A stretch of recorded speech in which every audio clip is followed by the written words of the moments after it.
looked at me and he says, I have never done a sound check to a Rose of Allendale. We'll do it. And that was a sound check. And I'm pretty sure I was your sound guy, and I was in the back. But yeah.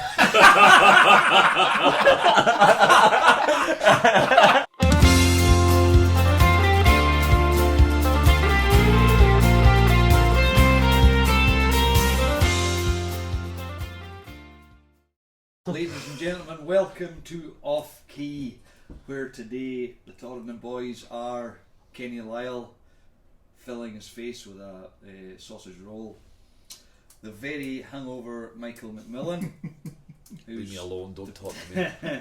who's dressed for court as he said himself, myself, Kenny Smith, and today our special guest is the one and only, very much slated on Off Key, Mr. Callum Duff. Alright. Come on, Duffers! Right, lads. What like today?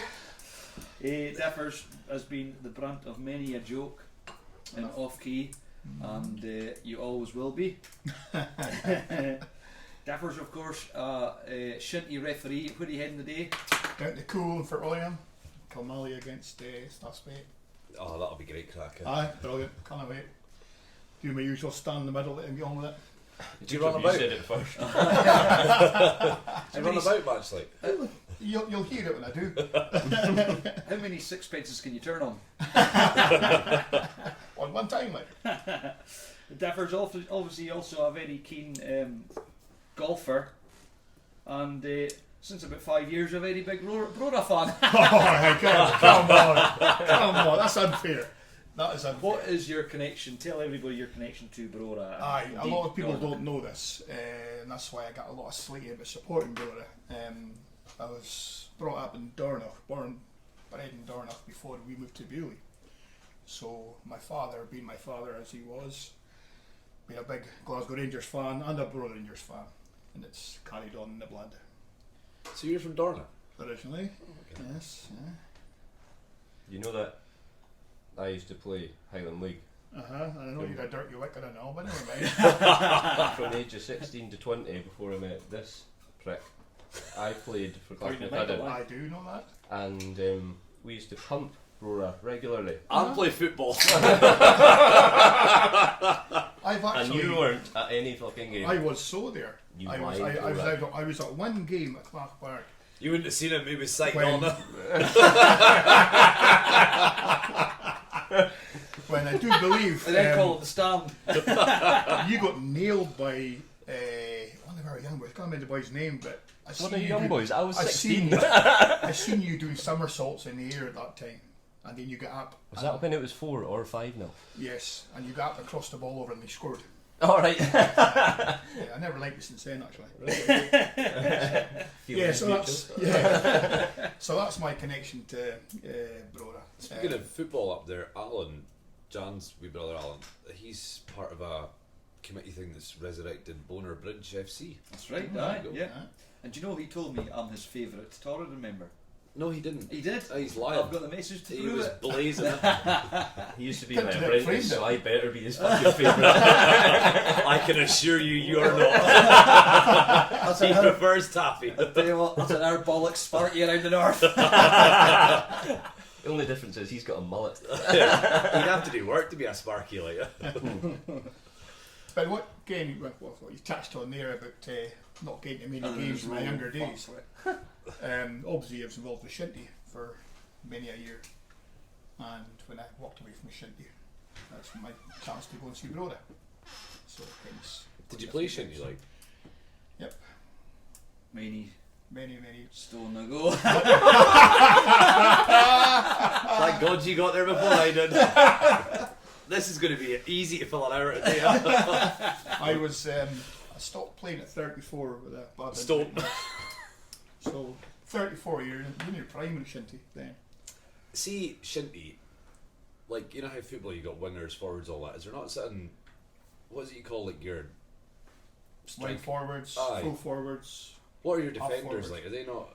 Well, a full back in Shinty is not like a full back Aye. in football. A full back in football is your right back or left back. A full back in Shinty is the last defender in front of the goalkeeper. See, Taking everything. how 12 players. Yes, 12 in the park at a time. How you can be a goalkeeper in Shinty, I have no idea. It takes a certain kind of mindset. Like I can't. It's like watching golf. You know, when you're watching golf on the TV. A lovely drive. You're like, where the fuck is that gone? Huh? Like the cameraman just does this for the first wee bit. Honestly, have you ever seen Stuart that plays for Lovat? Yeah. How does he? What an eye. How can you see the ball? Unbelievable. What an eye. He's got Absolutely. no He's wonder an he's a absolute- Scotland goalkeeper. And He's a Jedi. another thing as well. If someone's standing in like a couple of yards in front of you, leathering that wee Shinty ball at you. If I was a goal, I'd be like, Standing aside. Carry on. Just have a go. Aye. Differs, I met you first on a flight to Bristol on the way to Rugby. Cardiff Yeah. for the rugby. what were you like? Is someone sitting there? No, they're both mine.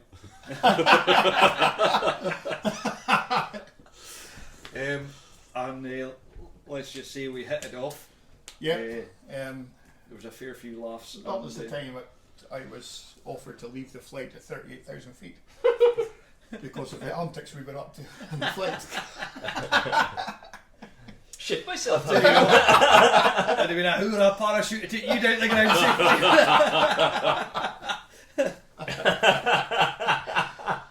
It'd have been like somebody put a gun through it. Right, get them all out. Now, we that kind of started a few trips. We went to Edinburgh a couple of times, and then our second trip to Cardiff was probably the funniest story of all the trips. We stayed 2 nights in Swansea. And the second night in Swansea, or the second morning it was, I was woken up. Now, bearing in mind, as normally happens, I tend to end up sharing a double bed with young Lyle over there. But I was woken to this laughing. And That didn't sound like That laughing. didn't sound I was getting a bit of money which means it's going here. were you the ladle? Was he the teaspoon? So I rolled over, and all I could see was an empty bed and a shoulder, and the shoulder was going like that. If you can see the camera, shaking away. Here's Differs, sandwiched between the bed and the window. Now the window went from the floor to the ceiling. All he had on was his kilt shoes and kilt socks. And the flushes. Perfectly done laces, and the whole lot of him exposed to the Swansea High Street. You know those toys that you see in cars? They're like the Garfield toy that's stuck to the window like that. Or maybe in your case, the Mr. Bean toys. This is what this guy looked like. So we had to go and haul him out of the way. Was he 4 or 5 floors up? If anybody looked up. It was perfect for the high street. And Oh, I have that one. that was the time in that hotel in Swansea that obviously there was 3 or 4 to a room with the cloud that went down, and you could hear the banter in one of the rooms along from the same floor as us. Swearing blind it was Derry Gittins. And I'm going, it's Derry and the boys. Must have been in the room with the boys. So I got dressed, I had a shower and got the kilt on again and ready to go. And I said, I'm going over to see Derry and all that. I'll come back now, boys. So without even knocking the door, I just burst through the door, jumped in the bed like that, guys, and head first on top of them. It wasn't Derry. 3 guys I'd never seen before in my life. Oh no, you the guy through the window. Thankfully, they were good banter. And broken as well.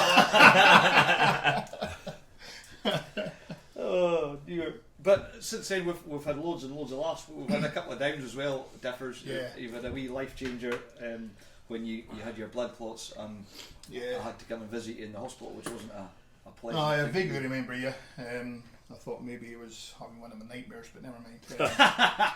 No, I believe the tongue was out and I was slaving quite hard when you came in to see me. Aye, We've got a band as well.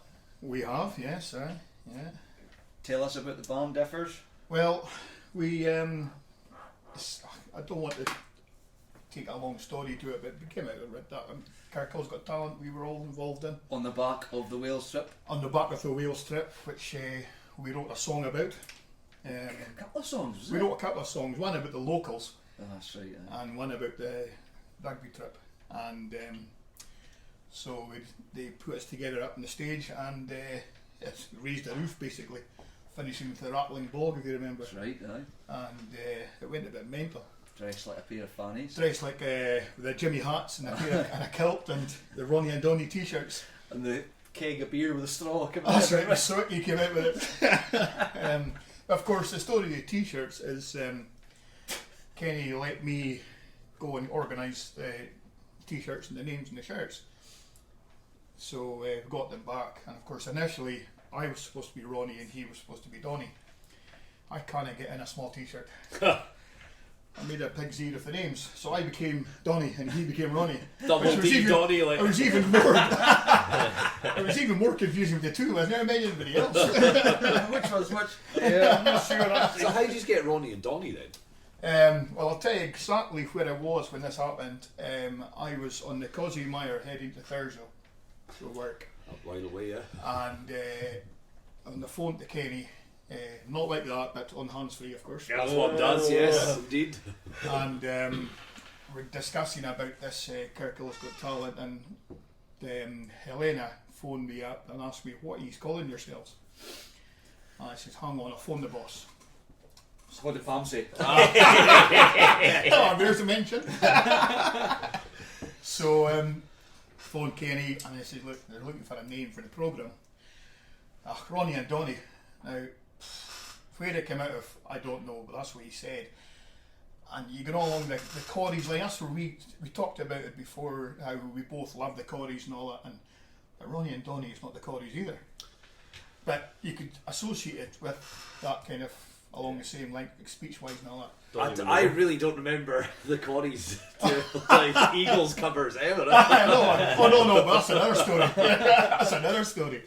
So so it stuck, and I thought, where did that come out of, Kenny? And he says, just off the tip of my tongue. I said, that'll do. So I phoned Helena back, said, right, we're Ronnie and Donnie. But of course, I was Ronnie at the time. But that's where that came out of. So It's a bit like Ant and Dec. I can't tell the fucking difference. Like, I honestly, now I I've think got about it, here. I actually would love to see the Corries doing Eagles covers.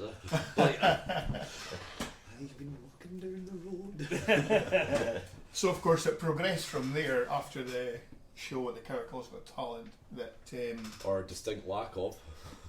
hi well the Actually, you'd be surprised how good the talent was. aye absolutely all yeah, the it singers. was amazing, it really was. And the work that went into all the group stuff, if you remember. If the group stuff was, I mean, every week we practiced that. Even Grant Stewart had moves. Yeah, that's right. And Remember Talent. Makawadi. So anyway, that was fine. We raised a lot of money for the local charities and all that. And it was a year that Celtic played Motherwell in the Scottish Cup final. And down at it's the old North End, but the Bogroy Bar, they always put on a carry day of the Scottish Cup final. They no matter who's in it. Graham used to put on a carry day and a day out, like, you know. So in their wisdom, they phoned us up, and is there any chance you two playing that night in the pub? My initial reaction was, piss off, no way I'm doing this. Told Kenny, aye, we can do that. I'm going to Kenny, he says, seriously, he says, we've got all the kit, we use the Torridon PA, we've got the mics a lot, like, I says, Kenny, what are we going to do? We've only written 2 songs, we've got Rattling Bog and that's it. We're going to sit down and work out which Corrie songs we're going to do. I'm going, right, okay, pal, no problem. So we ended up, I went up to Kenny's house and I'm absolutely crapping myself going through this because obviously the professional he is. Where? Who's that? I'm having a laugh here. And I says, right, here's the songs. We picked out the Corrie songs. I tried to pick out the few that I kind of knew myself. And he's here with the guitar and we threw them on and she's right, Irish went, nailed. Remember that was Aye. nailed. I says, we're going to do Corrie's all night, Kenny. He says, Duffers, I've got it worked out. He says, backing tracks. What? Backing tracks. Right, here's the first one, laid. Try that, test it. Within 20 seconds, we're going, nailed. Get that in. That's it. So it worked out. I don't know why the number 16, but we had 16 chorus songs and 16 backing tracks for mix them up. So away down we go to the Bogroy. Now, like I said before, I am absolutely cutting it. I am never done this before. Because you're not one to be known to sweat a lot, are you? No, I buckets, paddles, everything. You're sweating your tits I off know, right I know. now. I'm under a lot of pressure here, boys. You know? I've got the Kenny Grease hairstyle as well. You know? So anyway, set up and all that, and again, it was worse. I was getting. I'm needing beer, so I had about 6 pints before we started, and I'm going. Right, I'm feeling all right now, right? So fine. So Kenny says, right, do a sound check. I said, what's a sound check? And he says, we'll get a sound. We'll just play a song, make sure it sounds right, and then we'll go for a pint. And I start. So I'm going, I don't bother. He says, pick a song for a sound check. And he says, The Rose of Allendale. And he looked at me and he says, I have never done a sound check to A Rose of Allendale. But we'll do it. And that was the sound check. And I I'm thought, pretty sure I was your sound guy, and I was in the back. Like, yeah.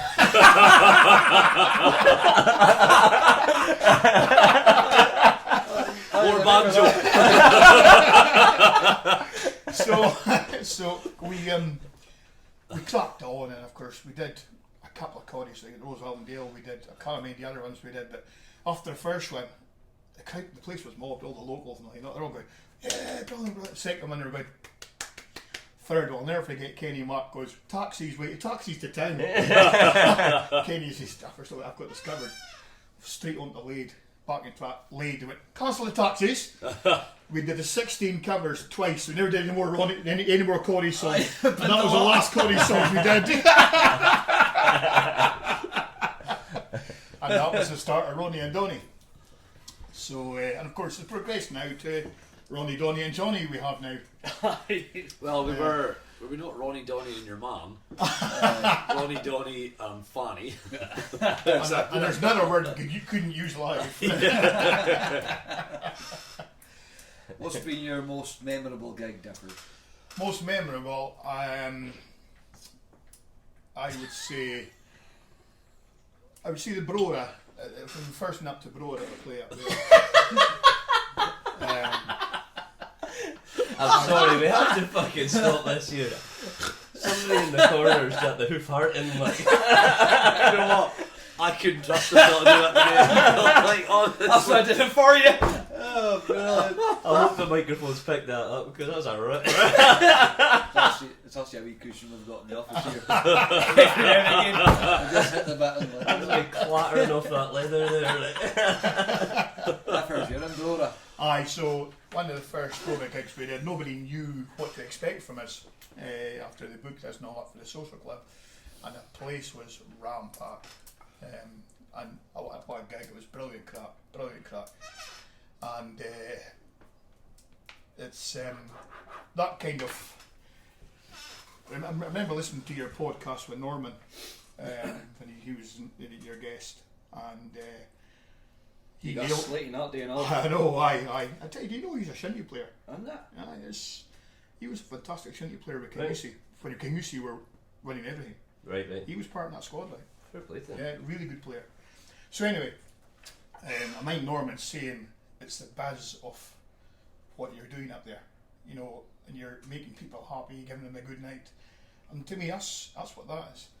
And that was the first time that it came home to me that night in Brora, when people were appreciating what you were giving them as a night out, you know. It's a buzz at that, and I would do it for nothing. We basically do it for nothing anyway. But it's a fantastic experience. Almost every gig you do, right, in saying it's for charity, pretty much every one. Pretty much, yeah. We do a few for charity, yeah.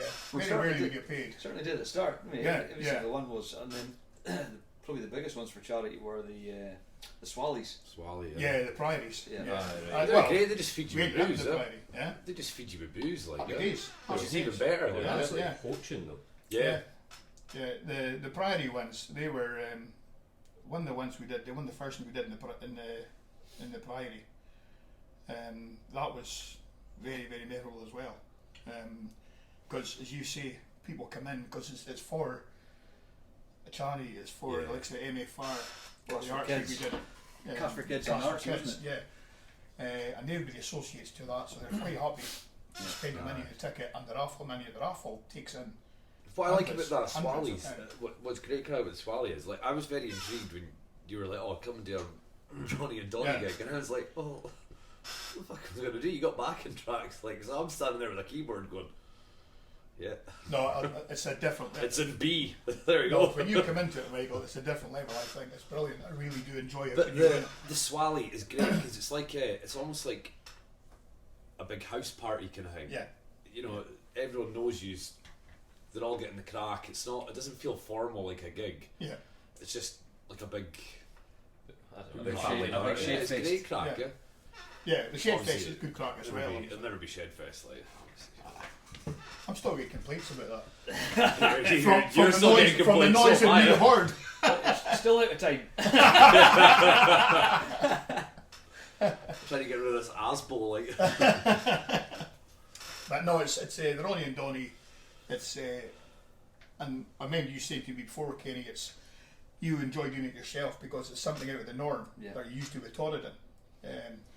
It's a break away from the norm for you, and you enjoy doing it. Like, so, yeah. And what's any funny stories on the road? What's your funniest story? Oh, wait, hold on a second. I think we've got a funny story to tell about him. No, you know? don't. Aye, No, you don't. Oh, which No, you one? don't. I'm trying to notice. I'm trying to make up so much time here. Just so we don't have time for that stories. It's a good drag, mate. Again, I'm going back to Brora. Again, I mind the first time we played there, the legend that is Dagger Norris was running the bar. Yes. Very good friend of ours, and Uncle of Kevin the Bear McLeod, uncle of the bear. That's right. So who's quickly catching up in size with you, by the way, since he he will damaged be his since knee. the knee. Yeah. It's the first time I'm, he's caught up no, with no, him. I'm catching up now, so I'm going down. I'm losing. I know, I Yeah. can tell. So So anyway, was in one chair instead of two today. so the first night in Brora, and as like I said before, the place was ram-packed, and then all of a sudden, you know, as soon as the last orders came up, the place just emptied, and we still had about half an hour to play, and the place just emptied out, and we were going, what have we done? You know, what's the crack here? And we never got invited to one party in Brora, and I'm going, there's something not right here, right? But We didn't do anyway, a that Corrie was- song, did we? Eh? We didn't do a Corrie we song. didn't do a Corrie song, we did a Brora song. Did a Torridon song probably. No, you did Kiss on Commandos, I remember that. And I tried to help you, and then I stopped halfway through. Anyway, so the place was emptied, and you went, right, Duffers, we'll stop now, we'll do one more, and that's it, because there's only maybe 3 people left. And I'm going, and I'm feeling gutted, I know what I've done wrong, and you know, I was gutted because maybe I did something wrong, and I let you down in the gig, and all that. I went, what's going on? And Dagger's behind the bar, tidying up, and of course we finished off, and we're having a quick pint, and we're going, oh, well, we'll just load the van, and because they booked us into the SA, the hotel, we'll just load the van, go down to the hotel, and that's it for the night. So Dagger came out and said, yeah, a good night. He says, aye, great night, Dagger. I says, Dagger, what's the crack? She says, what the hell are you boys on, by the way? What are you doing still here? And we said, well, okay, so we've got this tidy up, put the stuff away and all back in the van. Dagger, I'll do it tomorrow. He says, yeah, he says open till 3, that's where they've all gone. Not the SA, the Braves. Please, aye. Kenny says, we'll get this tomorrow, straight down to the Braes. It was packed till 3 o'clock in the morning. The crack was just brilliant, like, you know. Class. But that was Dagger. Of course, Dagger sent us their way with 2 bottles of Miller each with it rolled down, like, you know. Super out. So, aye, Dagger's good to us, like, he's. Aye, for the 2-minute walk down. But also, talking about the Focke-Wurst gig as well. What was that? If you remember the night you played in Focke-Wurst as well, the Aye. night that Brora played in the playoff, and I couldn't go to the game because we had to go and set up, and we were playing about 4 o'clock in the morning. George From doing about his, 5 o'clock in the afternoon. aye, and George doing his party games. Aye. That was brilliant crack, like, brilliant crack. So yeah, there's been a few good shimmies, like. Excellent. And obviously, you mentioned it. You're going to give us the story, the big Dapper story. Where was it that we were in? We were. We keep on mentioning Brora, but Brora do. It was the Brora do, the first Brora do at the King's Mills Hotel, Ah, right, okay. and we very kindly gave Daffers a lift home. Oh, Were you in the van? No, I got the video of it. Right, we'll put the video on our Facebook this week again. Oh, yeah? As a reminder. As a reminder. We'll find it and we'll put it on Facebook this week. I've still got it. As a dedication to our special guest I've this still week. got it myself, actually. We kept going round. How many fucking... Oh, the distributor road, like, there's like 9 roundabouts or something. Aye. And we Don't kept- ask me, because I was sleeping before I got in the van. Looking for a kebab, But we kept going round them, and every single time we were going round them, you were sleeping against like that, against the window, and you would just lean up when we were going round it like that, and then we'd come off the roundabout and like that, smash your head into it. Now each time you were sort of waking up and sort of like, and so eventually we filmed it, and Kenny did an almighty turn into the Tour exit, roundabout. that tour roundabout, and you came right off your seat like that, and it's your face at the end. You went. I'll half my head stuck inside the van. But video is absolutely priceless. So you not sneeze like, was it like 100 times or something in the van Well, on the way back from Edinburgh? Aye. Oh, we nearly came back without the side door. Was it the door? That's right. So you try to get him in and out of the van. It's perfect. The passenger door. Is that it? Did you have to take the side door off to We make did- sure he could squash in? You know, No, he took the door off. The actual door. Like, he was standing on the street in Edinburgh with the door. Like, we're going home, everyone holding on inside. We managed to jam it shut. You had to get in through the passengers. So the passenger seat got out, and then we pushed it forward and just squeezed Duffers through the yellow pole and the seat. A new drum kit in the box. I was wondering why our box is broken. Aye, so we'll put that video back live again Thanks, boys. as a dedication. Also, can you tell the story? Obviously, Duffers found out about your diabetes, and then he came into the Priory very down, which all never. Right, you okay, Duffers? It's been disappointing news, and we were all sort of, I know, but you look on the bright side and all that. It could be a lot worse. It used to be a fatal illness, and it says it's far from that now. It's easily treatable. And Blair comes up to you and goes, "Pint, Callum?" No, I canna. Diabetes, don't I? Got to look after it. I go, aye, so lager shandy, please.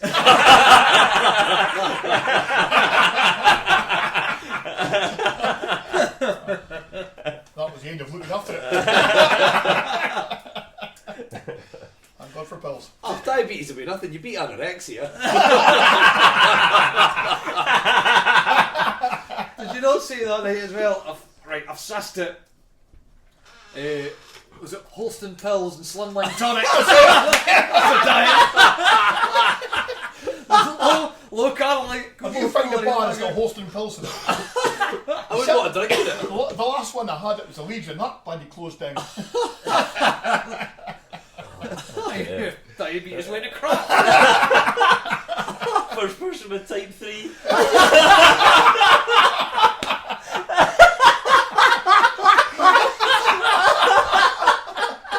It's just a medical mystery. I've got type 3 diabetes. What's that? I need a special diet of Holston pills. Gin and slimline tonic. How did you figure out Holston pills is bad for diabetes? There's no 1 ounce of sugar in it. All the sugar's turned to alcohol. So you get pissed with 2 bottles.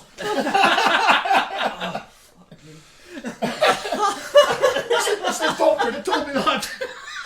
You better get on the phone to the doctor tell him we've broken through technology. we found the answer. It's type 3. Oh, that's brilliant. Fuck your insulin. Oh, you nerd. Oh, Oh dear. Well, big news this week is Lawrence Shankland, Dundee United's top man, called up into the Scotland squad. It's not often a player from the Championship gets called up into the Scotland squad. I watched him when he was playing for Ayr United against Ross County last year. Absolutely tremendous player, lightning quick, out and out goal scorer. I think he's going to be really good for Scotland. What do you think, boys? Well, I think that there's no reason not to call up these guys. Well, having said that as well, they called up John McGinn when we fucking needed good players. John McGinn was in the Championship at the time, and now John McGinn is rated at 50 million and destroying the Premiership. I think that because we're struggling for strikers at the moment anyway, with Lee Griffiths being out, maybe Ollie McBurney, not so much that he's not performing, not playing the system that he likes. If you're going to play a guy that basically, if you give him, that's the only thing, you need to give him service. But give him service and he will score goals. And at the moment, I mean, we're out anyway, so why not just give these guys a chance and see what they can do. I would actually give Billy Gilmore a wee chance as well, just to see what he can do. There's plenty of time for him to come in. No, but there's no harm in just battering him in. I mean, because the way that he played for Chelsea midweek. He scored a hat, didn't he? No, but he ran the show. I thought he scored that. I thought he scored 3 goals. No, he played against Grimsby and he ran the show. Right. He was fantastic. But I just maybe you're right. He's a wee bit young, but there's no reason why you cap it in Lawrence Shanklin, because at the moment we are severely lagging forwards. He seems to be around for years. I think he's 24. Right. But I think that he was at. Oh God, He's at Aberdeen. He was at Aberdeen. Aberdeen to start, but he got quite heavy. I think like after Aberdeen, I think he ended up putting on a bit of beef, and then he went to and I think when he was at Ayr United, don't quote me on this, I think he was part-time for a while and he was doing PT. He was a personal trainer for a while and he got ripped, and you see the difference now. I think he's almost the same amount of goals as games. What I like about him is that he can get a goal out of anything. You know, he doesn't look for a player beside him to set him up. He can set up himself, basically. Yeah. You know, you've seen him do it many a time. And the last season he done United, he kept it going after being at Ayr, side for United. He kept on scoring right away. I know. You know. I remember hearing that an interview with the 2 Ayr United wingers, and it says, it doesn't really matter what we do. All we need to do is get in the box, and we know he's going to score. It's like he needs it. To have a striker like that on your side who just can, you get on the end of anything, is dynamite. Well, you see, really if you've got a guy, Robertson, obviously Andy Robertson, one of the best players on the planet just now, but his delivery is insanely good. If he puts in a delivery, I honestly think that there's probably no better striker for Scotland just now than Lawrence Shanklin. I know he's playing at a lower level, but it's scoring goals. It doesn't change. If you're in that 6-yard box, all it is just putting the ball in the back. He's got his mindset. It doesn't matter if you've got Buffon on the sticks or whoever.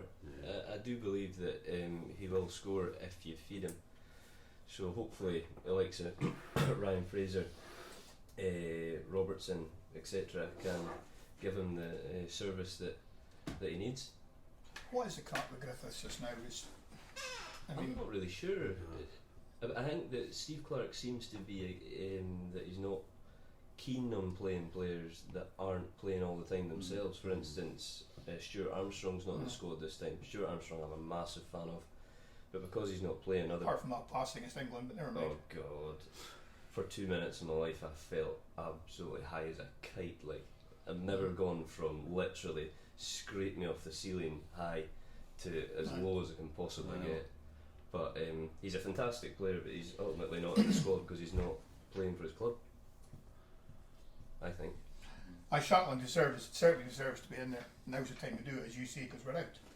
Use the games to get players playing game time in the Scotland top. Get used to it, But it's a lot of folk have said it's a surprise call up. I don't think it is a surprise call up. I think it's an edgy call up that everyone's delighted. I think it's overdue. I think everyone's delighted that Steve Clarke's made the call and actually done it. Yeah. Because he's the only on-fire striker on the go right now. Well, a lot of people did the same when John McGinn got called up, and well, rest is history with that guy. I thought John McGinn was a Premiership player long before he was in Aston Villa. But I thought he'd end up at Celtic, to be honest with you.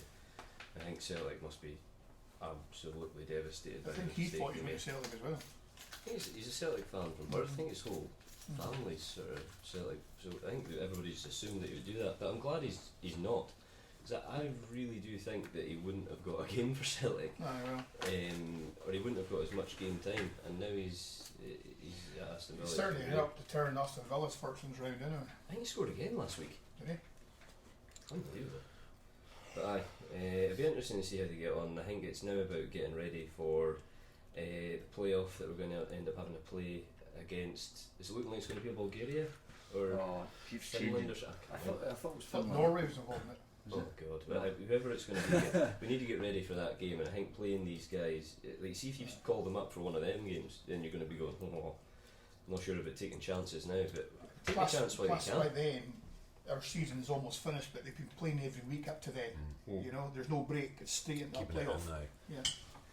Yeah. My worry about the squad is I can't understand why we've gone back to picking Grant Hanley, who is, for me, mistakes all over him, like Yeah, he's worth a clanger a time game, and time isn't he? again. Yeah, it's I hate speaking about a player like that, but he is definitely worth a clanger every single game. But at the same time, with injuries like McKenna, we're not exactly, breeding centre defenders at the minute. Not like are we used to with Alexa McLeish and Miller back in the day, and Even golf. you know, golf, and now we haven't got them. It's more the unknown player as a centre half. You know, I'm delighted Liam Cooper's back in again. I mean, again, he's not in the same league as what you've just mentioned, but for ages he wasn't getting a call up, and I couldn't understand it because as much as he's not absolutely world class, he's probably one of the best of a bad bunch, you know. But I think that's still our weakness is at the back, leaking goals for fun. well, Differs, I was doing a bit of a clean up earlier on, and I found a present for you. Two seconds, I'll get it. this is going to be painful, isn't it?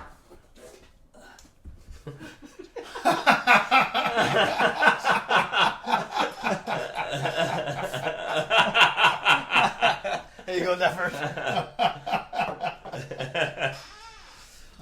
That's where I put my deodorant.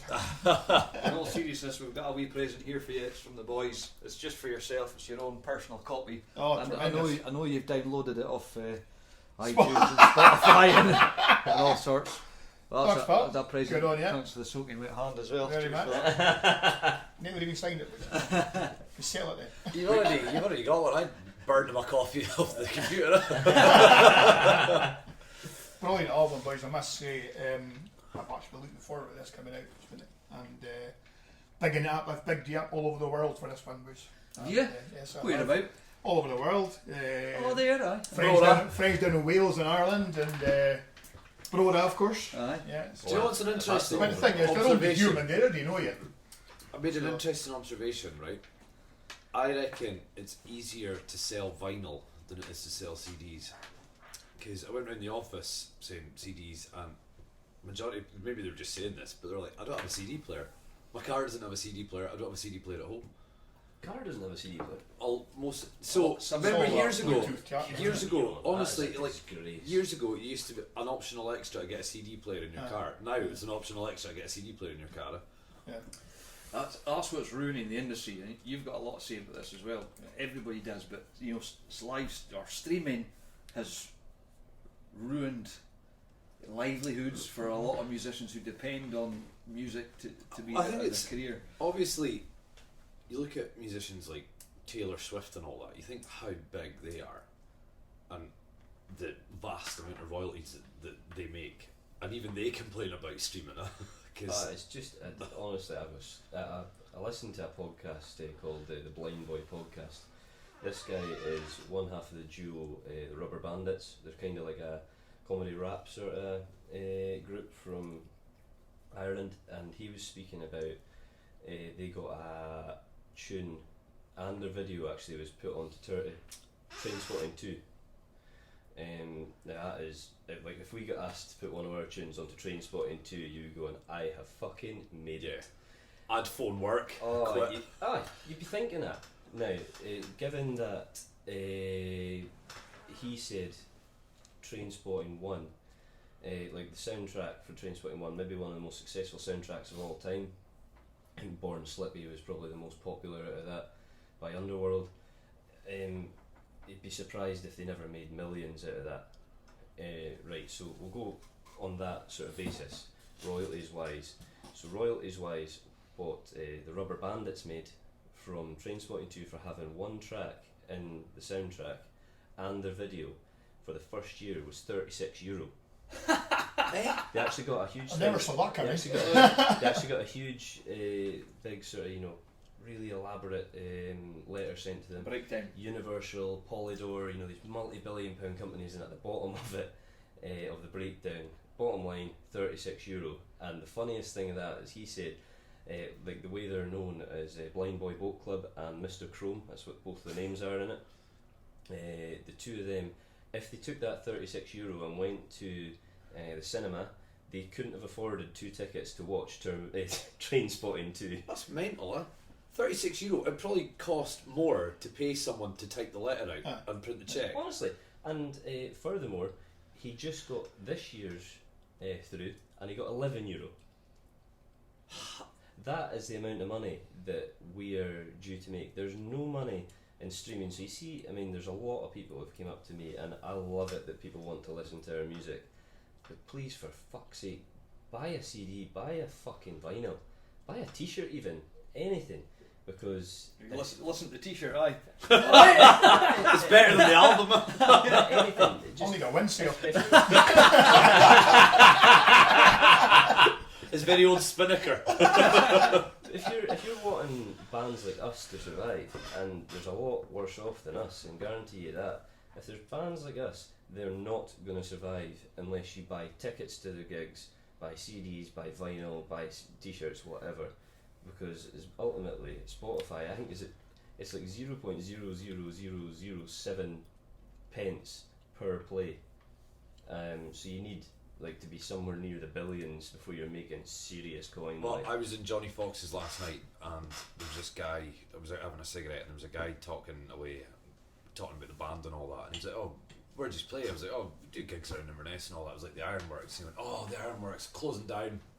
Absolute disgrace. Absolute disgrace that the Ironworks are closing down. I am raging. Like, we're never going to be able to get big bands and all that kind of stuff." And I was like, "Oh, mate, so when was the last time you were at the Ironworks?" 3 years ago, I went to see a Stone Roses tribute band.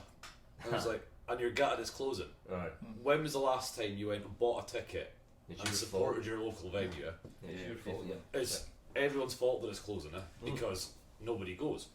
Must say I enjoy Ironworks. Not just for you boys when I go there, but for seeing so many good bands in there. I think the Ironworks will continue. It will continue as a That's that business. new place that's opening. The old Mr. Cheese. Aye, that's Andrew Simpson Aye. and his team are opening up a new venue modelled on a bar in Liverpool that he knows quite well. Right. F's.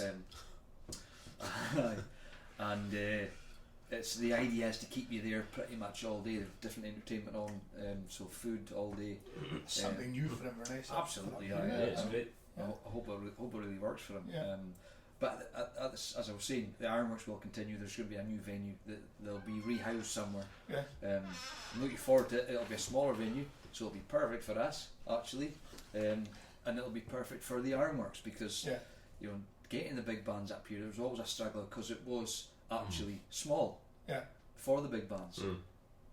So then you're relying on a lot of other bands to try and keep the place going, so it'll be a lot easier for them to survive as a business, I think. But you're right, we need people to support them. Yeah, that's it. That's what annoys me is like, why complain when it's closing when it's been on your doorstep for years and you've never used it? Like, well, you see, like every week I do an album of the week. Every single album I mention, I deliberately don't mention fucking Coldplay or something like that, which is actually another story I'm going to get into. But I mention bands that are sort of they're up and coming, they're trying to get going. There's bands that are maybe they're still quite big, but they still need you to buy stuff. I'm gonna fucking get rid of Spotify. I listen to podcasts on Spotify and nothing else really.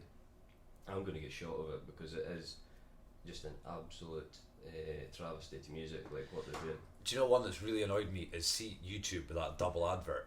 I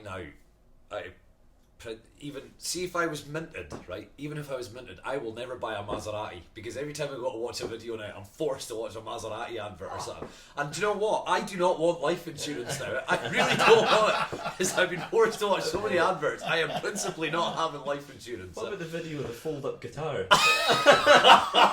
Yeah, the guy fucking clicks his neck together and goes. Do you notice they've all got like a beard and dreadlocks as well? These guys. The reason it's fucking clicking together is because I've smashed it over my knee before that. Yeah, I'm just down here in Bondi Beach, yeah.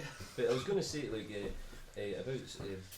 quickly about Coldplay and like Florence and the Machine and all that. They're all like they went to private school. They were funded by mummy and daddy. That's why they were allowed to take risks and do what they do. When I was in a different band, the Mondials or Bite Night as we were before that, we couldn't take risks because we didn't have the money to do it. We were like, we can't do this anymore. We're hemorrhaging money. We made 600 quid off a BBC show that we did, and that was like gold to us. And because we were hemorrhaging money, we couldn't do it. We couldn't take risks, so we had to ultimately stop it. And there's loads of bands up and down the country that that's happening to. But lucky for like in 1975, Florence and the Machine, and like a Coldplay, there's probably more I can't think of, that all had mummy and daddy to pay for them. They could take more risks. They had a chance to just stay out on the road, do piss all. If they made a fuck up, it didn't matter because the money was covered. My dad would literally pay me to stop playing music. Honest to God, right now, if I said I was going to quit music, he would get his checkbook out. Right, we're going to start a GoFundMe page. Yeah, can I stroke it off? I've ranted enough of it. I thought you were never going to stop. I know, what else do you want to vent your spleen about? We're not going to speak about Ronnie and Donnie, are we, for 15 minutes again? Right, we're going to wrap it up. Let's have a quick word in it, and I've been asked to try and get it in, but I know I've gone to Brora quite a lot. But tomorrow is a big day out, North Cup final against Cali, and Brora's had some pretty tragic event happen there a couple of weeks ago with our good friend Willie died in a boating accident. So it's still quite emotional to the village and all that. Like, so tomorrow's we'll be having a few drams tomorrow for Willie, I would say. Happy days, absolutely great stuff. And on that, can we dedicate your album of the week to Willie and Brora FC? Yeah, Temperance Movement. Yes! Yes! Is their first album. They've got 3, but the first one's my favourite, and I think it's just called Temperance Movement, self-titled. It's actually a bit of a star-studded sort of band, but I think the bass player played with Jamiroquai, but mainly the lead singer's from Glasgow, a guy called Phil Campbell. If you're in Glasgow, he plays in the Corinthian every Saturday 6 till 9, I believe, just doing covers like. But this guy is serious gravy, and one of the best drummers I've ever seen. So have a listen to Temperance, even if you listen to the other 2 albums as well, but the first one is an absolute stonker. Happy days, Temperance Movement, dedicated to Willie and the mighty Brora Rangers. The mighty. This has been Off Key. This has been difficult for me, You struggling, Pete? I feel fantastic. We're going to get a wee milkshake for Mike. I tell you what, Pissing off your brew, you're all feeling fantastic. if someone doesn't get me a wholesome pills shortly, You're going to catch type 3. Ladies and gentlemen, keep an eye on all our movements, torridonlive.com. Remember, buy your hard copy of Break the Chains. This has been Off Key podcast number 5 with the absolute world famous in the Highlands, Callum Duff, and most importantly, one of our best pals, Callum Duffers. It's been a pleasure, boys. We'll see you all soon. Cheers. Cheers.